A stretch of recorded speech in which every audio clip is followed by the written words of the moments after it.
আপনাদের সবাইকে শুভেচ্ছা জানাচ্ছি মত বিনিময় সভায়। এই মত বিনিময় সভায় আপনারা উপস্থিত হয়েছেন, সেজন্য আপনাদেরকে ধন্যবাদ।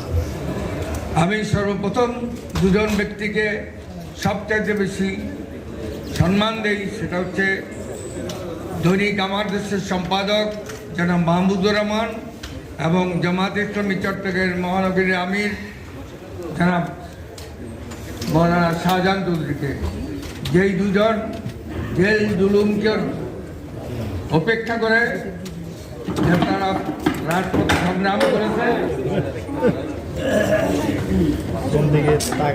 রাজপথে সংগ্রাম নয়, কোর্টের বিচারকের সামনে দাঁড়িয়ে ইনারা বক্তব্য রাখতে পারেছেন।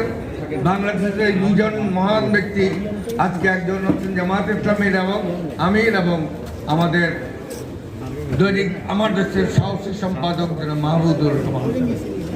আমি এই জুলাই বিপ্লব যে দীর্ঘ 16 বছর ধরে আমরা যে আন্দোলন সংগ্রাম করেছি, সেই আন্দোলনের সফলতায় জুলাই আগস্টের মহাবিপ্লব হয়েছে। মহাবিপ্লবের মধ্য দিয়ে বাংলাদেশের ফ্যাসিস্ট পৃথিবীর দক্ষিণতম একজন মহিলা শেখ হাসিনা পালিয়ে যেতে বাধ্য করেছেন।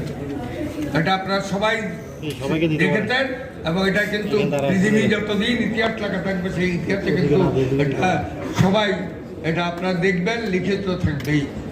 যাই হোক, আমি আজকে আমার বক্তব্য রাখতে চাই না। আমি একটা কথাই বলতে চাচ্ছি যে আমার মুক্তিযুদ্ধ করার সুযোগ হয়েছিল। 4.5 মাস আমি জেলে ছিলাম।